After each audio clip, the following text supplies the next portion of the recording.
To Brussels, Andres Pandy appeared to be a pastor, a teacher, a property owner, and a father. Inside his home, even answering a stranger's question could bring punishment. That contradiction is where this story begins.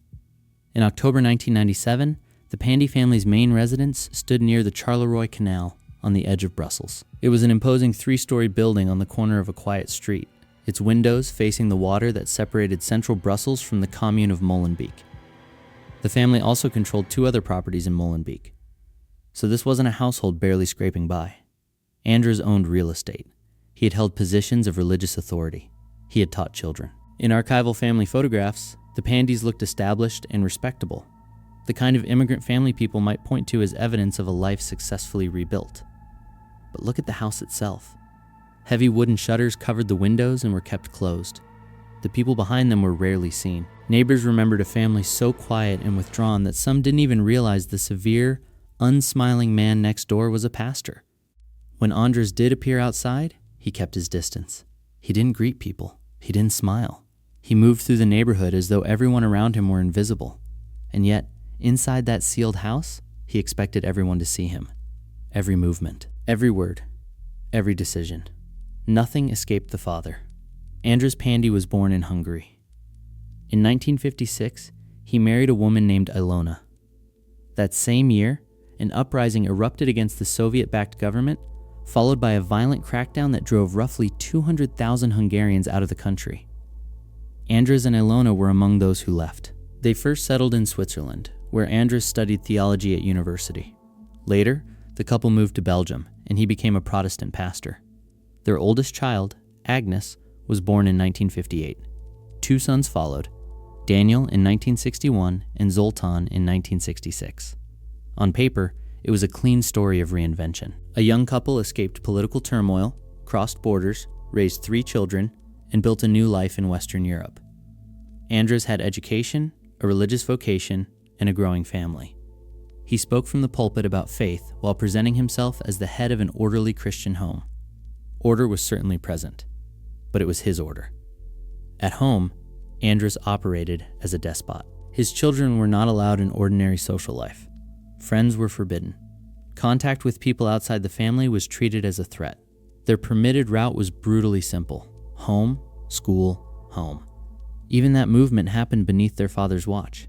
Think about how complete that isolation had to be. A child learns independence through tiny interactions: talking to classmates, visiting a friend, asking a neighbor for help. Andres blocked those exits one by one. If a stranger stopped one of his children on the street and asked for directions, the child was expected to remain silent. Not rude, not shy, silent. Speaking without permission could provoke their father's rage. That rule tells you almost everything.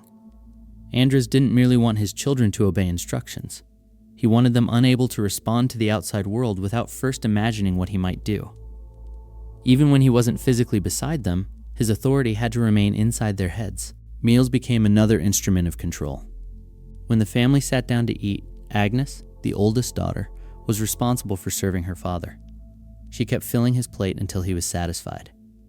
If the food ran out before the others had eaten, then the others went hungry. No negotiation, no sharing. The person at the center consumed what he wanted, and everyone else adapted. School holidays brought no freedom either. Andres assigned repetitive work designed to occupy the children and wear down any idea that their time belonged to them. He made them repaint the household furniture. Once they finished, he ordered them to begin again. The cycle could continue throughout the break, all the way to September. Paint it. Finish it. Start over. The task didn't need to make sense. That was the point. Meaning came from his command, not from the work itself. Ilona lived under the same system. Andres reduced his wife to the role of a domestic servant and subjected her to repeated physical abuse. Every step inside the house could be monitored. Every conversation could be overheard. There was no room where his authority ended and ordinary family life began. This was not discipline in any recognizable sense. It was a closed regime built around one man's moods, and the shutters helped preserve it. Neighbors saw almost nothing. The children couldn't speak freely. Ilona was isolated. The family did not produce the kind of public disturbance that might have forced outsiders to look closer. From the street, silence could be mistaken for peace. Andres understood the value of appearances. In the early 1980s, he opened a church on the first floor of the family home and began gathering a congregation beneath the same roof where his family lived under constant fear. That arrangement gave him more than a pulpit. It gave him legitimacy. He encouraged worshipers to donate money for religious purposes and established a charitable association called IDNOB. The name sounds obscure until you reverse it. IDNOB is Pandy spelled backward. The organization's official structure stayed close to home. Its board included Ilona and Agnes, the wife and daughter already living under Andres' authority. That meant the same family hierarchy hidden behind the shutters also appeared in the association's paperwork. Congregation money helped the organization acquire 2 substantial buildings in Molenbeek. Andres also registered the association with the Belgian state, allowing it to receive public subsidies. Then members began asking an obvious question. Where were the services? Buildings had been purchased in the name of religious activity, but the promised worship did not materialize there. Instead, the properties were being used for the Pandy family's own purposes, including storage. Worshippers who believed they were helping build a religious community increasingly suspected that their donations had expanded Andres Pandy's private holdings. The dispute grew loud enough to damage him, but it did not lead to a formal fraud conviction. He was never successfully prosecuted for that episode. Still, the controversy cost him his religious position, and the Hungarian Protestant Church in Belgium was ultimately dissolved. For most people, public disgrace on that scale would be a collapse. For Andres, it was an adjustment. He found work as a religion teacher at a secondary school. Let that sit for a second. The man whose own children were forbidden to speak freely now stood in front of other people's children and taught religion. His position changed, but the protective image remained: educated, devout, respectable. That's the part that matters. The pastor and the tyrant were not 2 separate versions of Andres Pandy.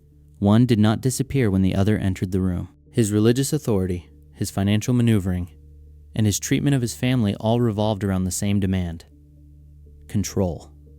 He controlled what his children said. He controlled where they went. He controlled when they ate and whether they ate at all. He controlled his wife through fear. Then he built organizations in which the people formally beside him were the same people already trapped beneath him. Andres did not rely on force alone. Force can make someone obey while the threat is present. He wanted something deeper. He worked to make resistance feel dangerous before it even began. In his world, disobedience was not merely a broken household rule. It could be framed as betrayal, shame, sin, a threat to the family itself. That psychological mechanism would eventually become central to everything that followed. Andres did not simply give orders. He reshaped the moral world around his victims until submission looked like duty and escape looked like wrongdoing. But by 1980, Ilona had reached her limit. After years inside that house, she filed for divorce and left. She took the 2 younger children, Daniel and Zoltan, with her. It was the first major fracture in Andres Pandy's private empire. A wife rejecting his authority and removing 2 sons from his immediate reach. But she could not take everyone. Andres fought to retain control over Agnes, his oldest child. She stayed behind in the shuttered house with the father who had spent years teaching her that his will was the only safe reality. Ilona escaped with 2 sons. Agnes remained behind, and Andres began reshaping his oldest daughter into something more complicated than a captive. Agnes would eventually confess to helping her father kill members of their family. To understand that confession, the story has to return to the years when Andres taught her that she belonged to him. Not loved him, not depended on him, belonged to him. When Ilona finally left Andres in 1980, she took their 2 younger sons, Daniel and Zoltan, with her. Agnes remained behind. Andres fought to keep custody of his oldest daughter, and at first glance, that might have looked like a father refusing to lose his child after a painful divorce. But inside the Pandy home, fatherhood meant something very different. Agnes had already grown up in isolation. Friends were forbidden. Contact with outsiders was tightly controlled. Speaking without permission could bring punishment. Food, movement, work, religion. Andres controlled all of it. So when Ilona escaped, Agnes did not suddenly become the woman of the house. She was assigned the position. She had to cook, clean, serve her father, maintain the home. She was expected to replace her mother in every domestic role while remaining as obedient as a child. Then the abuse escalated. Beginning in adolescence, Agnes was subjected to prolonged sexual abuse by her father. Andres did not present what he was doing as abuse. That would have required him to recognize that Agnes had rights separate from his own desires. Instead, he wrapped it in explanations designed to destroy her ability to name what was happening. Sometimes he called it instruction. He told her he was preparing her for adult life, as though exploitation were a lesson a caring father was supposed to provide. At other times, he described it as treatment. If she resisted, he warned that she could become seriously ill. She might even die. Think about the trap in that message. The person hurting Agnes was also the person claiming to protect her. Obedience became safety. Resistance became danger. And because Andrus had spent years cutting her off from anyone who might challenge him, there was almost no competing voice in her life. No trusted friend to say this was wrong. No ordinary relationship against which she could measure her own. Andrus went further. He gave the abuse a religious ritual. Before an encounter, Agnes had to go downstairs to the church he had established on the first floor of the family home. She was made to walk through the hall, stop, and pray. Only after that could she enter her father's room. That ritual mattered. It took something Andrus was choosing to do and placed the emotional burden on Agnes. Prayer was turned into preparation. Guilt became evidence of sin. And the person who should have protected her positioned himself as both the source of her fear and the authority who could supposedly absolve it. Over time, Agnes came to believe that she was responsible for what was being done to her. That is one of the ugliest things about coercive control. It does not depend on locked doors every minute of every day. If the abuser can control what the victim believes, the victim may begin policing herself. She anticipates punishment. She suppresses doubt. She obeys before the order is fully spoken. None of that erases what Agnes would later do. It does, however, explain the psychological ground Andrus spent years preparing. By the time Agnes reached adulthood, he had taught her that his approval was survival, that his reputation had to be defended, and that any threat to his authority was also a threat to her. He had not merely demanded obedience. He had rebuilt her understanding of loyalty until loyalty meant protecting him from consequences. Then, in 1984, another family moved into that system. Andrus married Edith, a Hungarian woman 15 years younger than him and, in a grim coincidence, the daughter of another clergyman. Edith arrived with 3 daughters from her first marriage, 15-year-old Timea, 8-year-old Tunde, and 7-year-old Andrea. Andrus adopted all 3. Later, he and Edith had 2 children together, a son named Aaron and a daughter named Rika. The house became more crowded, but its power structure did not change. There were now more children, more dependencies, and more people competing for safety under the rule of one man. From outside, it could be presented as an expansive blended family led by a pastor. Inside, every relationship ran through Andrus. For Agnes, Edith's arrival did not bring the relief you might expect. Another adult woman in the house should have meant support. It should have meant someone else could recognize the danger and interrupt it. But Agnes had been conditioned to see her place beside her father as essential. Edith was not simply a possible ally. In Agnes's damaged understanding of the household, she was a rival. The marriage threatened the role Andrus had forced Agnes to occupy and then taught her to defend. The same pattern soon spread to the new daughters. Andrus sexually abused his stepdaughters, Timea and Tunde. Once again, the vulnerability of the household worked in his favor. The girls had been brought into a foreign family structure dominated by an older man who was a pastor, property owner, teacher, and legal adoptive father. He controlled the home. He controlled the story told outside it. And silence had already become the family's normal condition. Then 15-year-old Timea became pregnant. She later identified Andrus as the father of her son, Mark. But when the pregnancy could no longer be hidden, Andrus did not respond as someone confronting the harm done to a child. His concern was exposure. A scandal could destroy the religious image he had built around himself. So he created another fiction. Andrus told Edith that Timea had become pregnant by a schoolteacher. He argued that if people learned the truth, or the version he was offering as truth, the entire family would be disgraced. His solution was to make Edith appear pregnant herself. For months, Edith wore padding beneath her clothes to simulate a growing belly. The deception continued through the birth. When Timea delivered Mark, Edith emerged publicly with the baby and presented herself as his mother. It was an astonishing performance, but everyone around the family accepted it. Andrus had taken the pregnancy of an abused teenager and converted it into another controlled family secret. Timea's child became part of the public image he wanted, while Timea was expected to disappear behind the lie. Andres then tried to formalize his control by adopting Mark. Timea refused. That refusal was bigger than a dispute over paperwork. Mark was her son, and she understood what surrendering him to Andres could mean. She had lived under his authority. She knew what happened when he was allowed to define another person as his property. For perhaps the first time, Andres faced someone inside the household who would not yield simply because he threatened, pressured, or manipulated her. Timea stood between him and the child he wanted to claim, and the family began splitting into camps. Edith supported Timea. So did Andrea, Timea's younger sister. They resisted Andres' attempt to take Mark and challenged the story he wanted everyone to accept. Agnes stayed with her father. That is the point where her position becomes difficult but crucial to understand. Agnes was still a victim of prolonged abuse and extreme psychological domination. She had been isolated, frightened, and trained to experience her father's approval as a condition of survival. But Timea was a victim too. And instead of recognizing their shared danger, Agnes became hostile toward her. Andres encouraged that hostility.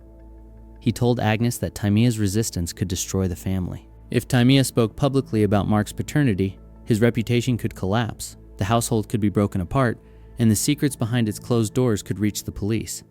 He made preserving his rule sound like Agnes's responsibility. There was also jealousy, distorted, painful, and created within the abusive relationship Andres himself had imposed. Agnes had been conditioned to see her coerced place beside him as uniquely hers. Timea's abuse and the birth of Mark threatened that position. Instead of directing her anger toward the man exploiting both daughters, Agnes turned it toward the younger girl. That does not make Agnes innocent. It shows how Andres converted one victim's trauma into a weapon against another. By the middle of the 1980s, he had transformed the household into competing factions. On one side were Timea, Edith, and Andrea, trying to prevent him from taking Mark. On the other were Andres and the daughter he had spent years reshaping around his needs. Timea's refusal had given his system its first serious opponent, and Andres had taught Agnes what happened to anyone he described as a threat. On June 23, 1985, Agnes invited Timea into the basement of one of the family's properties. Timea would become the only intended victim known to have entered that trap and escaped alive. A crowbar blow was meant to end Timea's resistance. Instead, the failed attack created a warning that reached the police, and then disappeared into a closed file. By June 1985, 16-year-old Timea had become something Andres Pandy could not tolerate, a person inside his household who was willing to say no. She had refused to surrender Mark, the baby born after Andres abused her. She understood what handing the child over would mean. Andres would control the official story, control the boy's identity, and eventually control Mark himself. Timea had grown up inside that system. She was not about to volunteer her son for it. Andres responded the way he always did when control began slipping away. He turned to Agnes. By then, Agnes had spent years being shaped by her father's demands. He told her that Timea was selfish, dangerous, and determined to destroy the family. If the truth about Mark came out, he warned, the scandal would ruin all of them. Their home would collapse. Their reputation would be gone. And somehow, in Andres's version of events, preventing that disaster became Agnes's responsibility. There was another layer too, a darker one. Agnes had been conditioned to see her position beside her father as the center of her identity. Timea was not merely a rebellious stepsister. She had become a rival for Andres's attention. Now she had given birth to his child. The abuse that should have united the two girls against him had instead been twisted into jealousy and resentment. That was Andres's talent.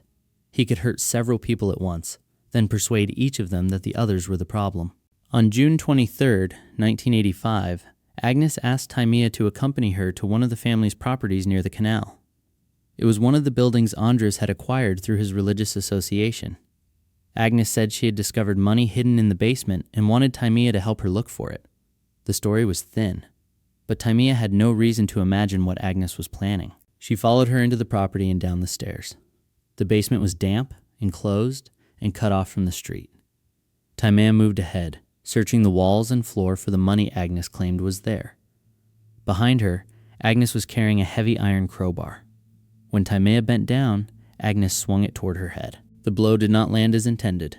It glanced off, leaving Timea conscious and able to understand exactly what had happened. There was no hidden money. There had never been any money. She had been brought into that basement so she would not come back out, and Timea fought. The two girls struggled. Timea pushed Agnes away, reached the stairs, and ran. She made it out of the basement, out of the building, and into the street. Think about what that meant. Timea was a teenager. She had recently given birth. She had spent years under Andres's authority, in a household where resistance was punished and silence was treated as obedience. Yet when the moment came, she did not freeze. She recognized the danger and got away. Years later, that escape would look even more extraordinary. Other members of the family would be lured toward the same property. They would not return. Timea was the one who did. But surviving the basement was only the first part. The next challenge was telling someone, and believing that anyone could protect her from Andres. Timea considered going to the police, but fear slowed her down. She knew how her stepfather could perform for outsiders. She knew the respectable voice, the religious authority, the calm certainty with which he could make another person seem irrational. Reporting Agnes also meant accusing a member of the family Andres controlled, so Timea hesitated. By the time she finally approached the Belgian police, the visible injuries to her head had healed. That delay mattered. Officers could listen to her account, but they no longer had fresh marks to photograph or immediate medical findings that clearly supported it. What could have been treated as an urgent violent attack became a disputed story between two sisters. Agnes was questioned. She denied trying to kill Timea and offered an innocent explanation. They had been cleaning the basement, she said. She happened to be carrying the crowbar when it slipped from her hands and struck her sister. An accident. Nothing more.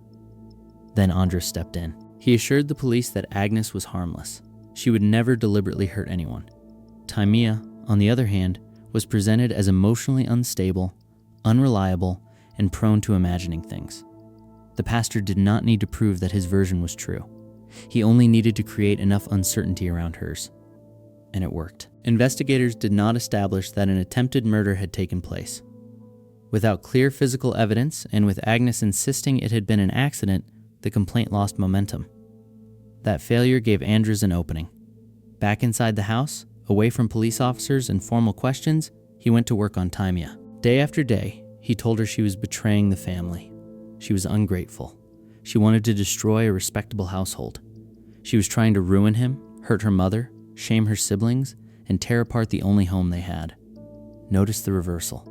Timea had been attacked, but Andres made her responsible for the consequences of reporting it. Agnes had taken a crowbar into the basement, yet Timea was cast as the aggressor. The family's safety, in his telling, depended on the victim remaining silent. Eventually, the pressure did what the failed blow had not. Timea returned to the police and withdrew her accusation. The file was closed. That is one of the most important moments in this case. Timea had reached the authorities. She had described the attack. Police had questioned Agnes and Andres. And still, the machinery inside that house was strong enough to pull her back into silence. Andres must have believed the danger had passed. It had not. The attack convinced Timea that remaining in the household could get her killed. She also understood that Mark was not safe while Andres continued trying to claim him. This time, instead of going first to the police, she went to her mother. Timea told Edith the truth about Mark's biological father. Until then, Edith had accepted the story that her daughter had become pregnant by a teacher. That lie was why she had participated in the elaborate deception surrounding the pregnancy. For months, Edith had worn padding beneath her clothing and pretended that she was expecting a child. When Timea gave birth, Edith appeared publicly with the baby as though Mark were hers. It had all been done to protect the family from scandal. Now, Timea revealed that the threat to the family's reputation had not come from some teacher outside the home. It had come from Edith's own husband. The false pregnancy, the staged appearance with the baby, and the attempt to adopt Mark had not been a rescue plan. They had been a cover for Andres. Once that secret was out, Timea knew there was no safe way to remain nearby. She took Mark and fled Belgium, traveling to Canada, where she stayed with an uncle. She left before Andres could regain control over her or her child. An ocean, however, was not enough to make him give up. Andres and Agnes traveled to Canada to search for them. According to the later account of the case, they used deceptive advertisements offering work to a nanny, with good pay and attractive conditions. The apparent logic was simple. Timea was a young mother in another country. She might need money. If she answered the right advertisement, she could be drawn out of hiding without realizing who was waiting. But Timea had learned from the basement. She changed her contacts, stayed out of sight, and did not respond. Andres and Agnes searched, spent money, and eventually returned to Belgium without finding her. They had failed to recover Mark. More importantly, they had failed to silence the person who knew why he had been born. Timea survived because she recognized the danger, protected her son, and put an ocean between herself and the household. But her escape also carried the secret Andres had been desperate to contain straight back to Edith. In Brussels, Edith confronted her husband. Andres denied responsibility and offered an explanation so implausible that it exposed how little respect he had for anyone questioning him. He claimed Timea had somehow become pregnant after using the same towel that he had used. Edith did not accept it. For years, she had endured his control and ignored signs that should have forced the family's hidden life into the open. She had participated in the false pregnancy because she believed she was shielding her daughter and preserving the household. Now she understood that Andres had manipulated her into concealing his own abuse. Her younger daughter Andrea stood with her. That changed the balance inside the house. Timea and Mark were beyond Andres's reach in Canada, but Edith and Andrea were still in Brussels.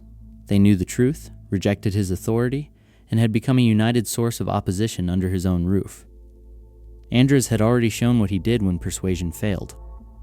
On July 31st, 1986, Edith and 9-year-old Andrea vanished. Soon afterward, letters and postcards began arriving from abroad in their names. The missing women appeared to keep writing after they disappeared.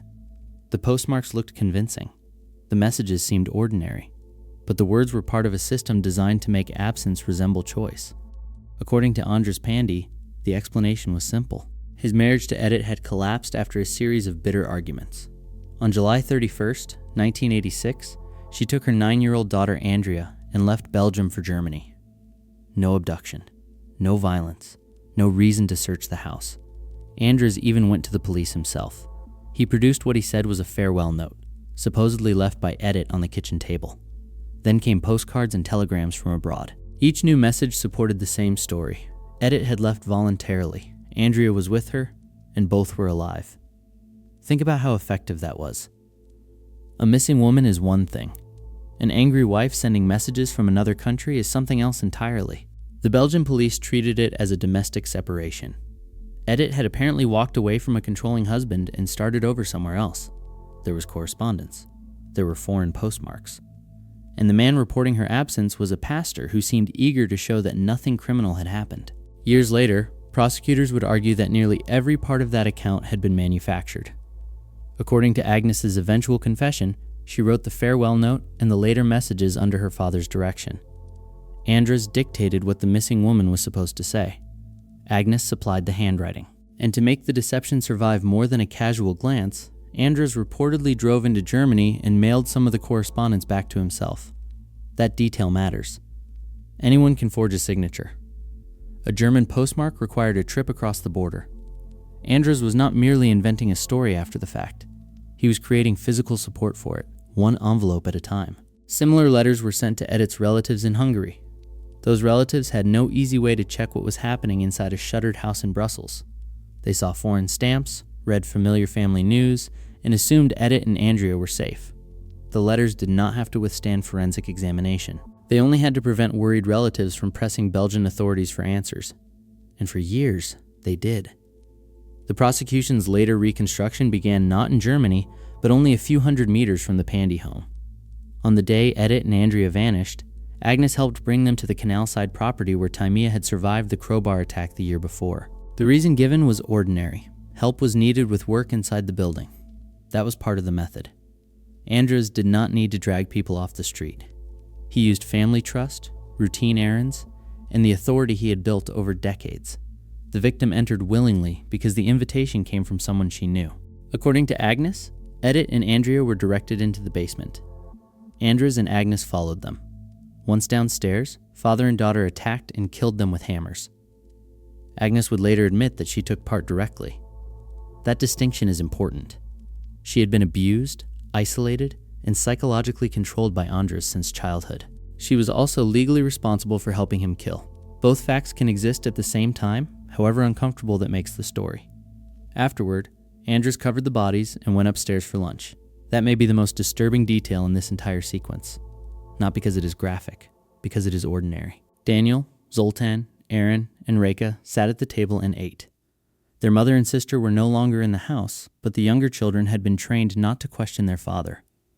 Andres and Agnes served the meal as though nothing had changed. There was no alarm, no announcement, no visible break in the routine. Then, after lunch, father and daughter returned to the basement. Their purpose was not only to hide the bodies, it was to remove the possibility that the victims could ever be identified. According to Agnes's confession and the prosecution case, the remains were dismembered. Portions were packed into heavy construction bags and placed among waste near the neighboring slaughterhouse, where they could disappear into an existing stream of animal refuse. The most identifiable remains were treated separately with a powerful caustic drain cleaner. After the chemical process was complete, what remained was poured into the sewer system. No grave, no marked disposal site, no intact body waiting to be found. The basement was cleaned, the tools were washed, and the family returned to its normal schedule. Meanwhile, Edith and Andrea continued to write from abroad. That combination was the real design: destroy the physical evidence, then manufacture signs of life. If anyone asked where the women had gone, Andres had an answer. If relatives became anxious, another card could arrive. If police looked at the file, they saw marital conflict followed by voluntary departure. And without remains, there was no obvious crime scene connecting the missing women to a murder. This would become a huge problem for prosecutors. More than a decade later, they would have to build their case from Agnes's testimony, the repeated pattern of disappearances, forged documents, Andres's shifting explanations, and circumstantial evidence. The absence of bodies was not a gap he had overlooked. It was the point. For nearly 2 years, the system held. Then, in March 1988, the next branch of the family began to disappear. Andres's first wife, Ilona, still lived nearby. So did their sons. Exactly what Ilona knew about Edith and Andrea remains uncertain, but by then she was asking questions and had become inconvenient. Andres also decided that their 27-year-old son Daniel had to be removed. On March 20th, according to Agnes's later account, Daniel was invited to the canal-side property. He sat down to eat breakfast, unaware that his father and sister had already decided he would not leave. Agnes approached him from behind with a hunting rifle and fired. Daniel was gravely wounded. Andres then took the weapon and fired again, killing his son. But Daniel's death also became the bait for the next victim.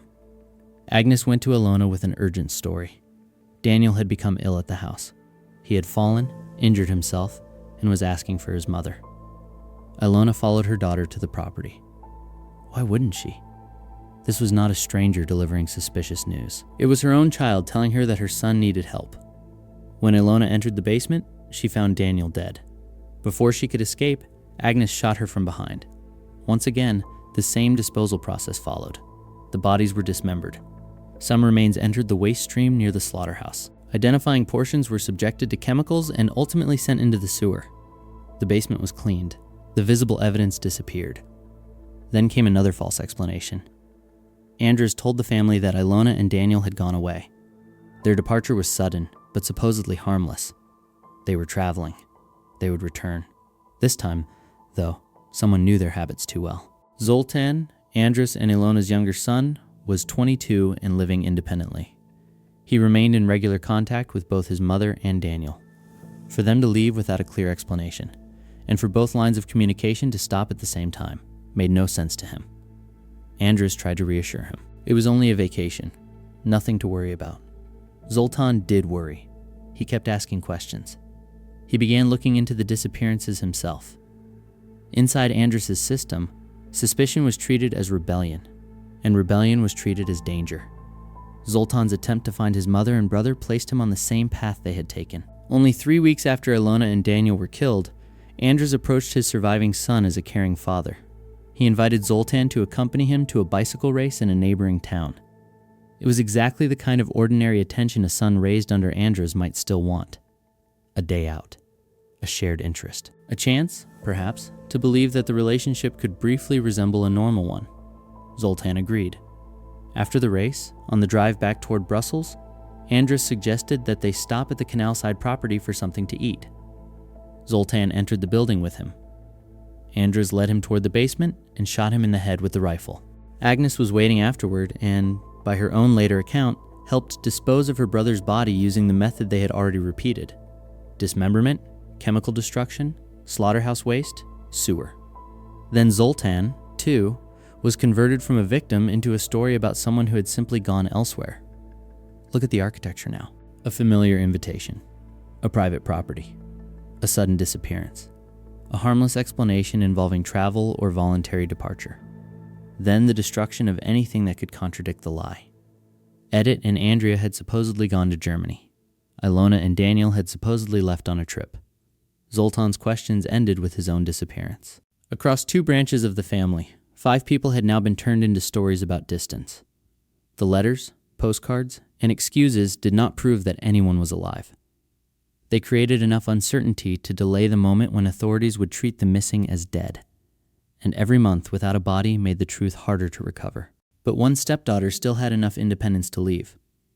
When Tunde announced plans for a life of her own, Anders no longer needed Agnes beside him to make someone disappear. Agnes had helped preserve her father's control.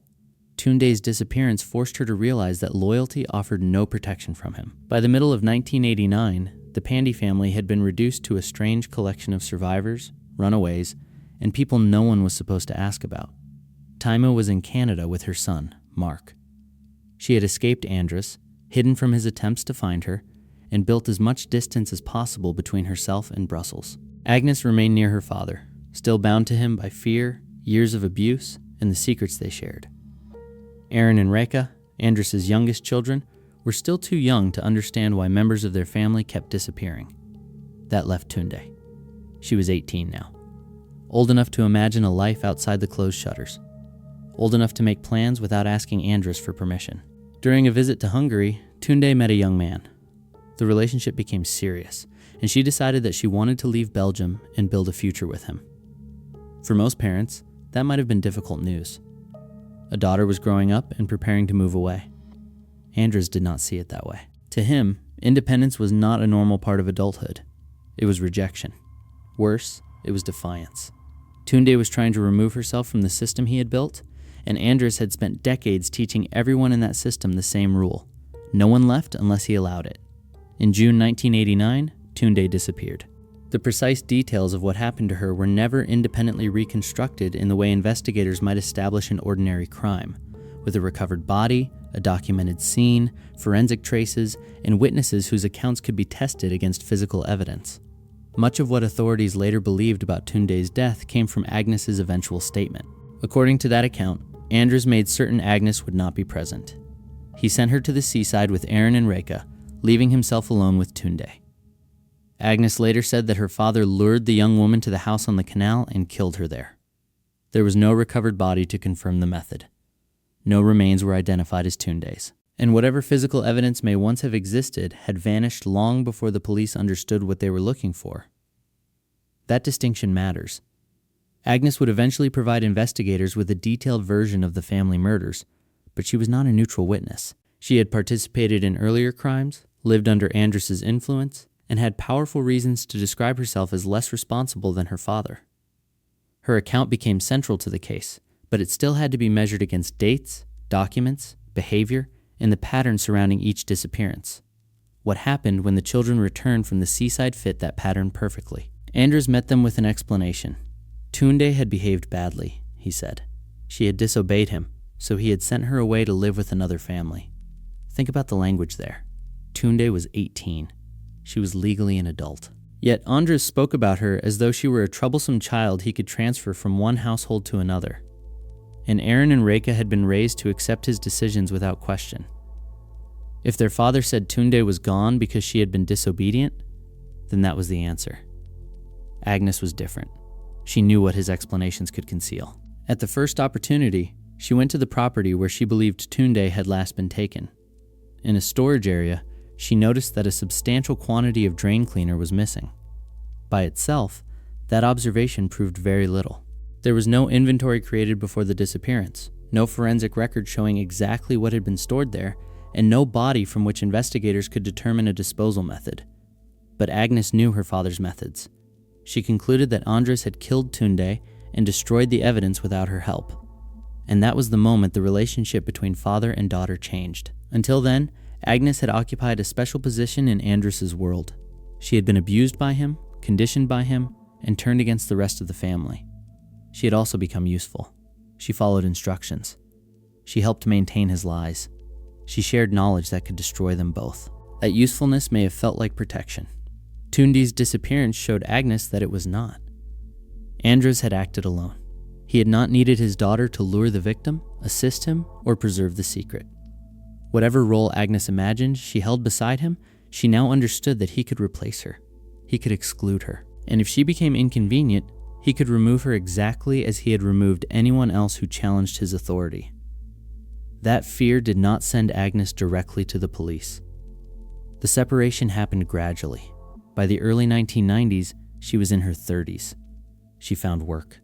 She rented a place of her own. She began trying to construct an independent life beyond her father's house. These were ordinary steps for most adults, but in the Pandy family, they amounted to a revolt. Andros responded by tightening his grip.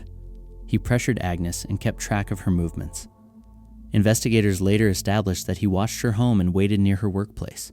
The surveillance was not subtle enough to be mistaken for parental concern. Agnes believed he was following her because he was considering what to do with her. And honestly, what other conclusion could she draw? In Andros's world, people who resisted him did not remain merely estranged. They became stories about sudden travel, new lives abroad, or unexplained decisions to abandon everyone they knew. Investigators would later become convinced that Agnes faced a serious risk of becoming another victim. She knew too much, and she was beginning to live beyond Andros's control. That was the combination he appeared to fear most. So, in 1992, Agnes finally made a move her father could not quietly reverse. She went to the police and filed a complaint accusing him of abuse. The complaint did not expose the murders. Agnes did not yet sit down and describe the missing family members, the false letters, or what she believed had happened to Tunde. It was not a full confession. It was not the end of the case, but it created something Andros had spent years avoiding, a durable official record. Agnes was now known to the authorities as a daughter who feared her father and alleged that he had abused her. If she suddenly vanished after that, if Andros claimed she had moved abroad, joined another family, or left without warning, the police would already have a reason to question him. The report made Agnes harder to erase. It may also have protected Rika. After the complaint, child protection authorities removed the girl from Andros's control and placed her in care. For the first time, one of the younger children was beyond the immediate reach of the household he dominated. Andros was left in the Brussels house with Aaron. The family structure he had built was collapsing. Taimia was in Canada. Tunde was gone. Agnes had moved out and entered the police record. Rika had been removed. The wives, sons, and daughters whom Andros claimed were living elsewhere never came home. He had spent his adult life surrounding himself with people he could control. Now the house was emptying, so he began looking for replacements. Andros traveled to Hungary, where he sold a house inherited from his sister and bought a small villa near Budapest. He moved between Hungary and Belgium and placed personal advertisements in Hungarian newspapers. In those ads, he presented himself as a religious family man living in Belgium who wanted to meet a respectable woman. Women with children were welcome. That last detail is hard to read innocently, given what was already known about his behavior inside the family. Around 20 women reportedly answered. One of them was Margit. Andros courted her and brought her to Brussels. But once she entered his home, the respectable image gave way to the same controlling behavior his family had lived under for years. Margit refused to accept it. She ended the relationship and returned to Hungary. Her escape did not end her usefulness to Andros. Margit later told investigators that he had forced her to write a document for the Belgian authorities. In it, she falsely claimed that she had seen his missing family members alive. She supposedly had spoken with the children and had even helped Edith prepare a meal. It was another manufactured proof of life. Andros reportedly went further. When relatives in Hungary expected to see his children, he used unrelated young people as substitutes. He found teenagers from poor areas of Brussels, paid them, took them to Hungary, and introduced them as members of his family. The relatives rarely saw the real children, so the performance could work. A short visit. A familiar name attached to an unfamiliar face. Then Andros returned to Belgium before anyone looked too closely. Agnes's 1992 report had weakened his control and may have protected both her and Rika. More importantly, it created the first lasting official sign that life inside the Pandy family was nothing like the pastor claimed. but the missing relatives were still missing. The murders had not yet been revealed, and Andres continued producing letters, witnesses, and living stand-ins to make absence look like distance. By 1997, Belgian and Hungarian investigators were comparing old photographs, false witnesses, and years of contradictory stories. The people Andres displayed as proof of life were not the relatives who had vanished. Police entered Andres Pandy's properties expecting the buildings to settle the case. Instead, nearly every discovery opened a different problem. By 1997, the old disappearances no longer looked like separate family departures. Belgian investigators had begun comparing files that had spent years gathering dust. At the same time, they quietly contacted authorities in Hungary, where Andres had spent years maintaining the illusion that his missing relatives were alive. That cooperation exposed a pattern. Whenever someone in Brussels asked where Edith, Ilona, Daniel, Zoltan, Andrea, or Tunde had gone, some form of reassurance appeared elsewhere. A letter, a postcard, a witness who claimed to have seen the family. Sometimes Andres even arrived in Hungary with young people he introduced as his children. But when investigators compared those visitors with older family photographs, the faces did not match. According to the investigation, Andres had recruited teenagers from poor areas of Brussels, paid them, and taken them to Hungary to perform as members of his family. The deception worked because his Hungarian relatives rarely saw the real children. A short visit, a confident introduction, and a familiar name were enough. Then investigators spoke to Margit, the Hungarian woman who had briefly been involved with Andres. She said he had dictated a statement for her to send to Belgian authorities. In it, she supposedly confirmed that she had met his entire family, spoken with the children, and even helped Edith prepare dinner. Margit's account changed the meaning of the earlier letters and sightings. They no longer looked like reassuring fragments from a scattered family. They looked coordinated. A person disappeared in Belgium. Then evidence of life appeared in Hungary.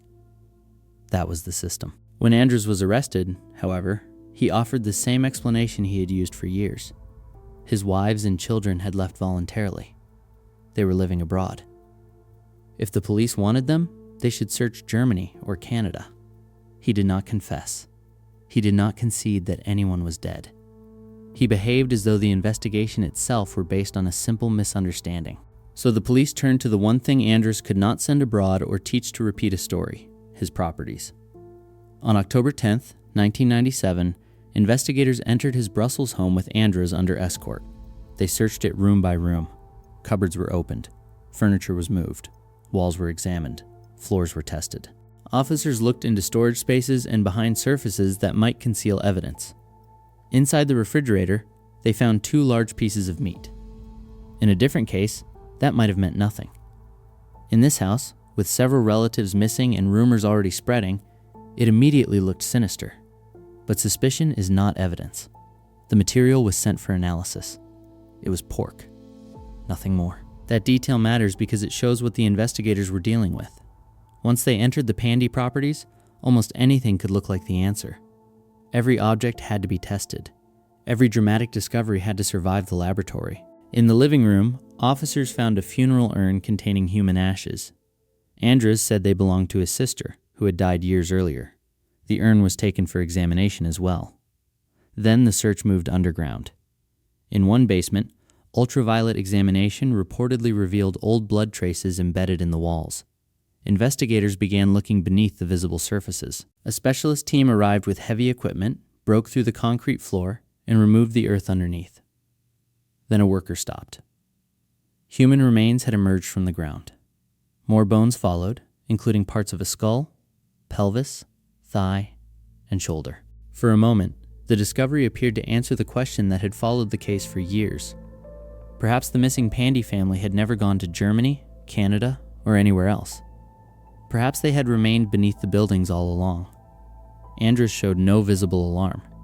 He said he did not know whose bones they were. The remains, the ashes, and the meat were all sent for forensic testing. The meat was ordinary pork.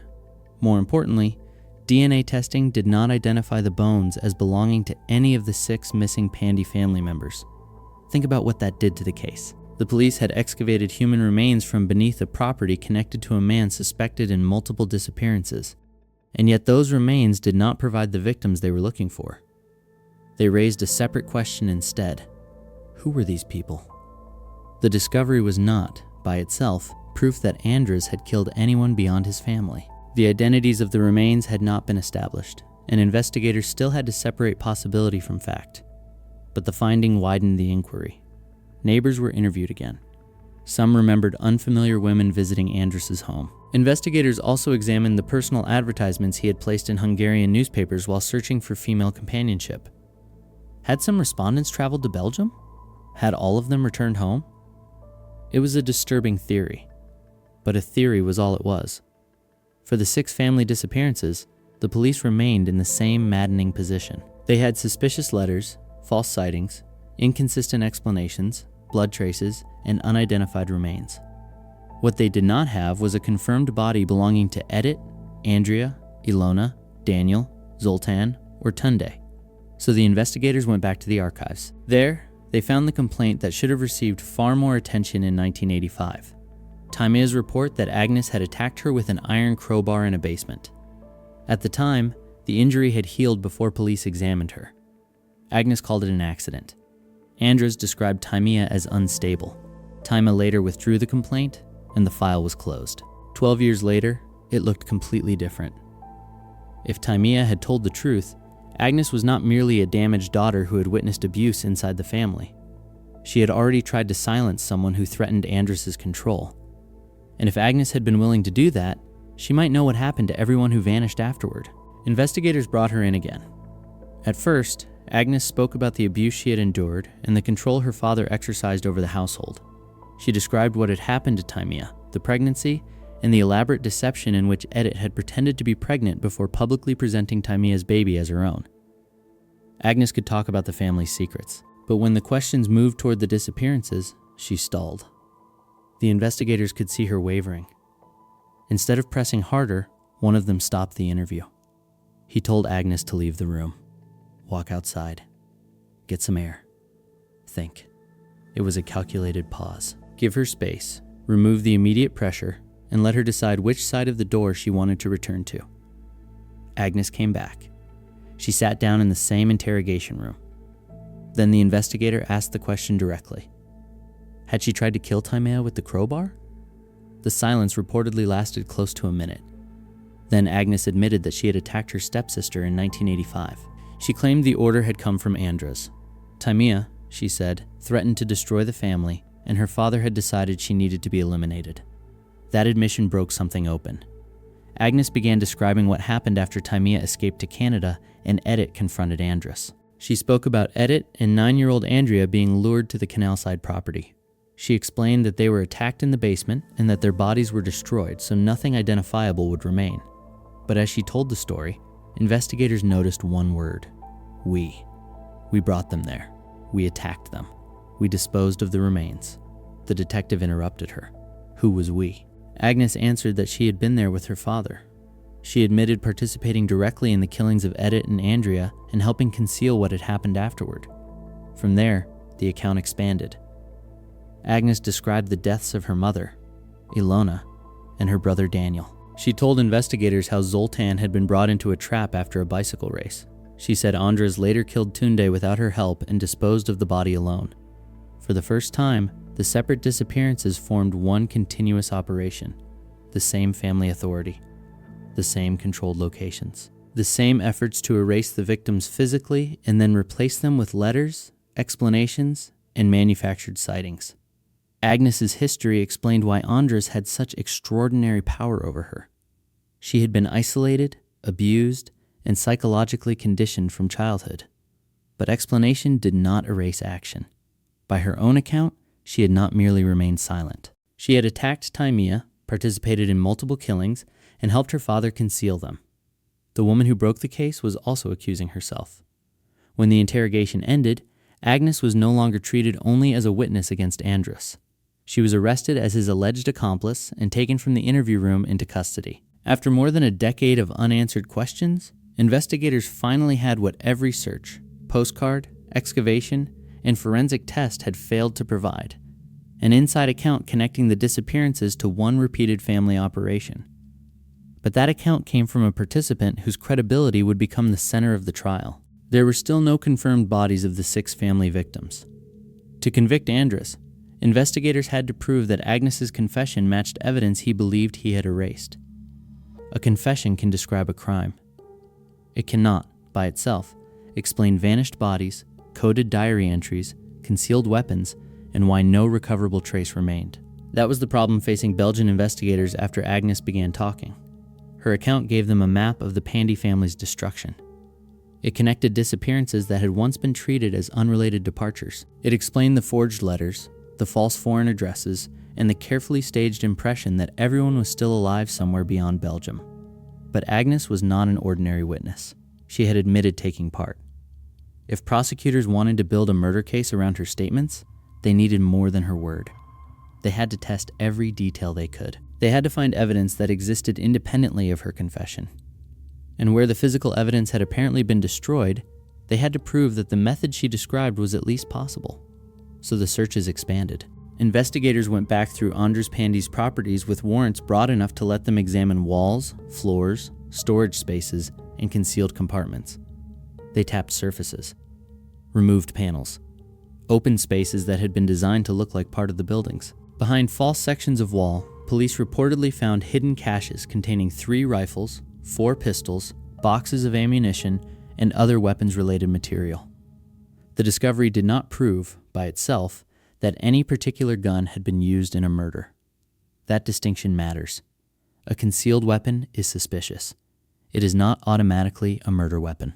But in the broader case, the cache carried weight. Agnes had described family members being shot. Anders had hidden firearms in his properties. Then, when confronted with them, he did not offer a stable explanation for why they were there. He claimed the weapons had been planted. Planted by whom? For what purpose? And how had several firearms and boxes of ammunition ended up behind concealed panels without the owner of the house knowing anything about them? Anders treated those questions as someone else's problem.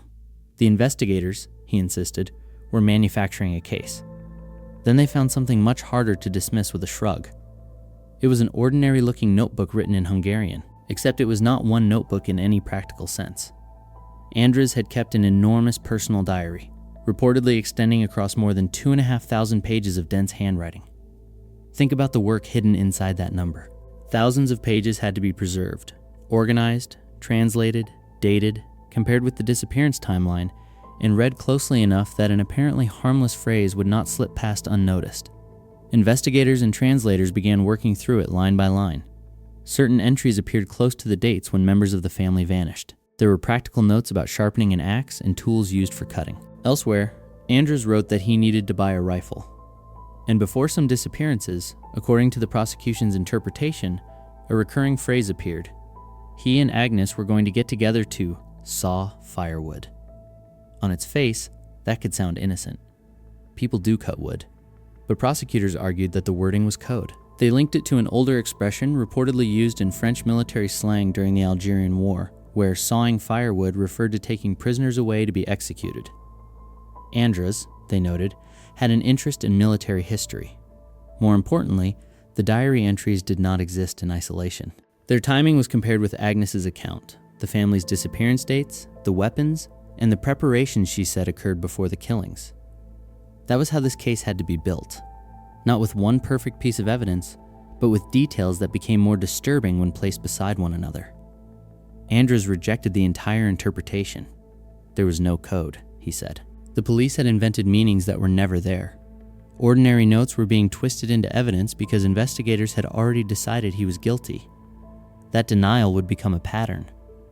Investigators said Agnes could repeat her account for hours while keeping the central sequence consistent. Details remained anchored to the same people, properties, and disappearances. Anders, by contrast, moved from one explanation to another whenever an earlier version became impossible to defend. Tamia's pregnancy was one of the clearest examples. He had previously claimed that she became pregnant after using a towel that had somehow carried his biological material. When that explanation could no longer survive serious scrutiny, he reportedly produced another. Tamia had secretly obtained his biological material and used it to impregnate herself so she could frame him. These were not credible competing theories supported by evidence. They were escalating attempts to deny responsibility for the abuse Tamia had described.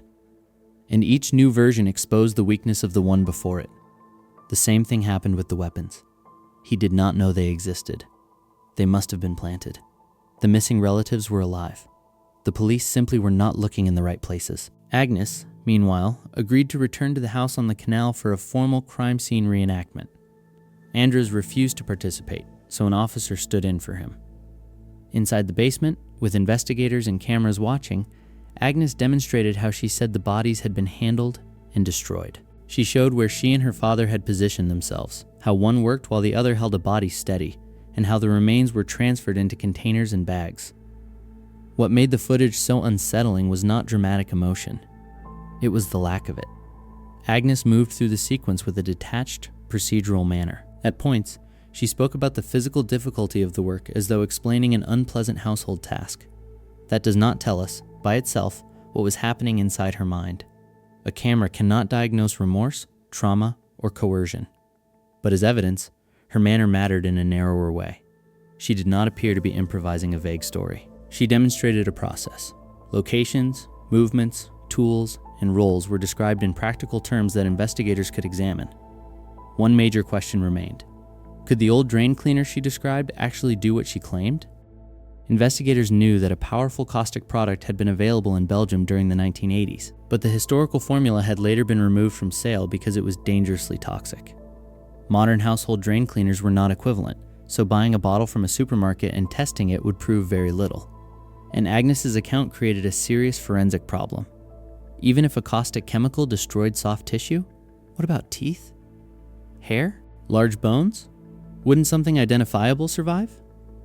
If the answer was yes, then the absence of those traces could undermine her story. Authorities contacted the manufacturer and arranged for chemists to recreate the discontinued formula from its original specifications.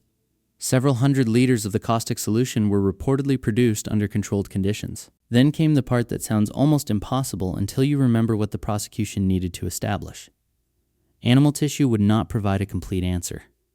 Investigators wanted to know what the chemical would do to an entire human body. They therefore sought official authorization to use the body of a man who had legally donated his remains to science. Under controlled forensic conditions, the donated body was submerged in the recreated chemical solution for several days. The reported result was stark. Investigators recovered no blood, no hair, and no identifiable fragment of bone. Agnes had described a method that sounded almost too complete to believe. The experiment showed that, with the historical formula, the disappearance of biological material was physically plausible. But plausible does not mean proven in every detail. The test did not recover Edith, Andrea, Ilona, Daniel, Zoltan, or Tunde. It did not identify a victim or establish the exact sequence of every death. It showed how bodies could have been destroyed without leaving the kind of recoverable evidence detectives normally depend on. That difference was crucial. The prosecution still had to rely on convergence.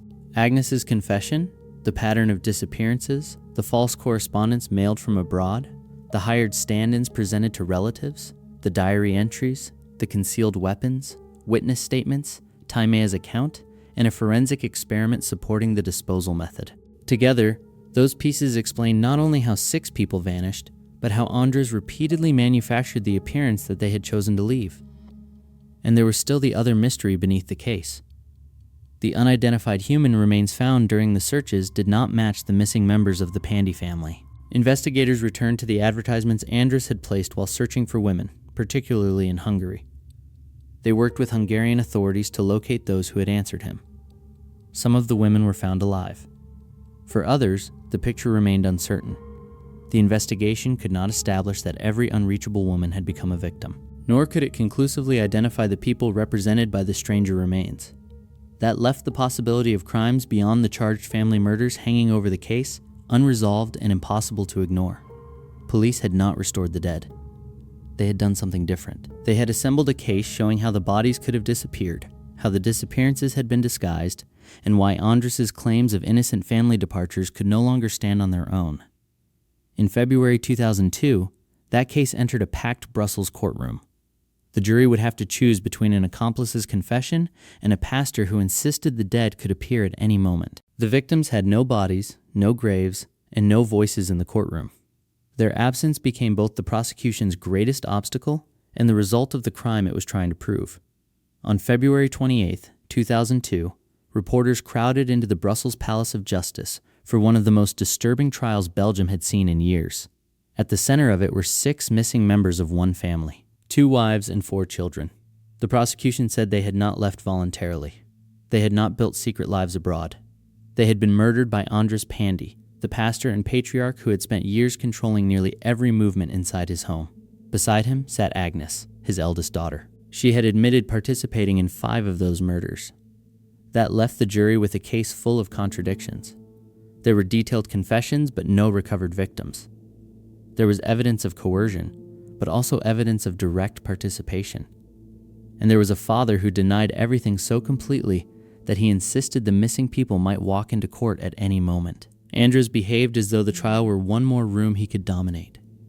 He claimed that the investigation was corrupt, that intelligence services were involved, and that the entire case had been constructed to destroy him. Agnes, he said, was not a witness to murder. She was unstable, manipulated by others, and inventing a story that had never happened. For years, Andres had survived by controlling the explanation. A wife disappeared? She had moved to Germany. Children vanished? They were traveling, living elsewhere, or refusing contact. A letter arrived with the right postmark, and the absence suddenly had a plausible story attached to it. Now he tried the same method on the jury. He insisted that his wives and children were alive. At one point, he claimed he had personally seen members of the missing family near the house where investigators had conducted a reenactment. That statement could be tested. Police had photographed the street and recorded the people who passed through the area. The images were brought into court. No missing wife. No missing child. No one who matched the people Andres claimed to have seen. Confronted with that, he did not withdraw the story.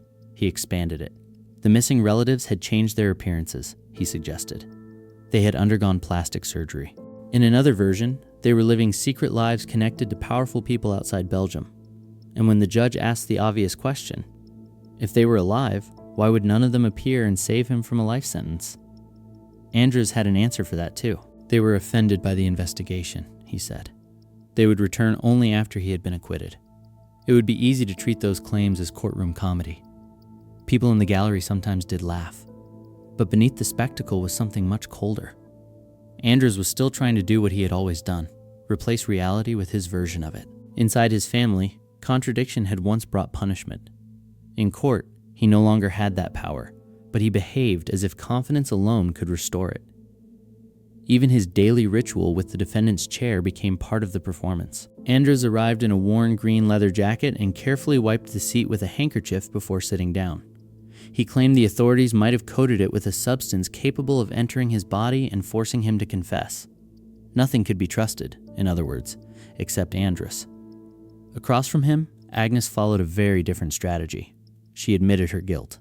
She did not deny being present. She did not deny helping her father or taking part directly in the killings. Her explanation was that she had been raised under such complete psychological domination that obedience had become automatic. She described a childhood shaped by isolation, sexual abuse, dependency, fear, and the belief that she existed as an extension of her father. When asked why she had not refused, escaped, or gone to the police sooner, Agnes said that she had been psychologically broken. She had been born into Andres' system and had never developed the ordinary freedom required to step outside it.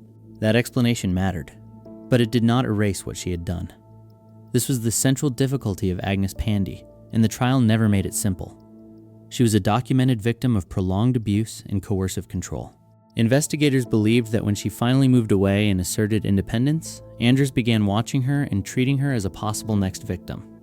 Her 1992 police report may have saved her life. But Agnes had also admitted striking victims, helping restrain them, assisting with the destruction of bodies, and participating in the concealment of 5 deaths. She was not merely a frightened witness standing at the edge of the crimes. She had become part of the machinery. The person best placed to explain how Andres built that machinery would not enter the courtroom. Taimia, the stepdaughter who had escaped to Canada, provided written confirmation of the abuse. She had already survived Andres' control, the concealed circumstances of her son's birth, and the basement attack that nearly killed her. She refused to return to Brussels and relive it all in person. That left another empty place in court, not because Taimia was dead, but because survival had required distance. 2 of the younger children did return, and their presence showed what the case had done to those who remained. Aaron was 17 by the time of the trial. He had been a small child when his mother and siblings disappeared, too young to understand what was happening inside the family. He had grown up loving his father. Then investigators told him that Andres was accused of murdering the people Aaron had spent years waiting to see again. During an earlier confrontation after Andres' arrest, Aaron's emotions had broken through all at once. He lunged at his father with his fists, screaming that he would kill him and make him pay for his mother's death. In court, that rage was gone. What remained was a traumatized young man curled into himself, barely able to form complete answers. His sister Reka wanted no part of the proceedings. At 21, she refused to testify and said she wanted to remove the Pandy name and the entire family history from her life. Her escape had not come easily. After Agnes's 1992 report, child protection authorities placed Reka in care. Andres still tried to reach her through Aaron, sending the boy to persuade his sister to return home. On another occasion, Andres reportedly intercepted Reka on the street, forced her into his car, and began driving away with her. Then, self-preservation overruled control. Abducting a child from protective care could have brought the police down on him immediately. Andres turned around and took the frightened girl back. Think about that for a second. Even after authorities had removed Reka from his house, Andres still acted as though she belonged to him. He surrendered her only when keeping her threatened his own freedom. Psychiatric assessments presented two sharply different portraits of the defendants. Andres was described as highly intelligent, manipulative, profoundly narcissistic, sexually deviant, and almost entirely lacking in empathy. His intelligence had not restrained his behavior. It had made him more effective at controlling people, creating false trails, and protecting himself. Experts considered him incurable and placed his risk of reoffending at the highest level. Agnes was assessed through the framework of dependency and coercion. Specialists believed her danger was tied closely to her father's influence. Remove Andres from her life, they argued, and the force that had shaped her criminal behavior would no longer be present. But first, the jury had to decide what both of them had done. On March 6, 2002, the verdict came back. Andres Pandy was found guilty of murdering 2 wives and 4 children. He received life imprisonment. Agnes was convicted of complicity in 5 murders and sentenced to 21 years. The court took her cooperation into account, along with the abusive environment in which she had lived and the fact that her earlier police report had helped protect Reka. The 6 family murders now had legal answers, even if the victims themselves remained missing. Andres spent approximately 11 years in prison after the trial. In 2013, at the age of 86, he became gravely ill and died in a prison hospital. He never admitted the murders and never provided a final account of what happened. Agnes's sentence ended differently. After serving approximately 9 years, she applied for parole. The court granted it. Psychologists concluded that she no longer posed the same danger because her father could no longer control her. After her release, she reportedly moved to Bruges and entered a Catholic religious community. 9 years for complicity in 5 murders. For some, that is impossible to reconcile with the acts she admitted committing. For others, any judgment has to include the person Andres had spent decades creating through abuse, dependency, and terror. And then there are the other dead. Human remains reportedly associated with one of the properties did not match the 6 family members named in the prosecution. According to the account that emerged from the investigation, those remains may have belonged to as many as 8 unidentified people. Who were they? Were they connected to the lonely women who answered Andres's personal advertisements? Were they unrelated victims placed there before the known family murders? Or does their presence have another explanation that died with Andres? The court could convict him for 6 murders. It could sentence Agnes for 5. What it could not do was recover the missing family, identify every set of remains, or draw a clean line between coercion and choice. So the case ends with 2 unresolved images side by side. Unidentified people who may never receive their names back. And Agnes, once her father's victim and accomplice, later walking free in Bruges. Do you think parole was justified?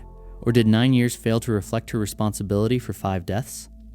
Tell me where you draw that line in the comments. Subscribe for more investigations, and if you made it to the end, leave the word basement below. This isn't goodbye.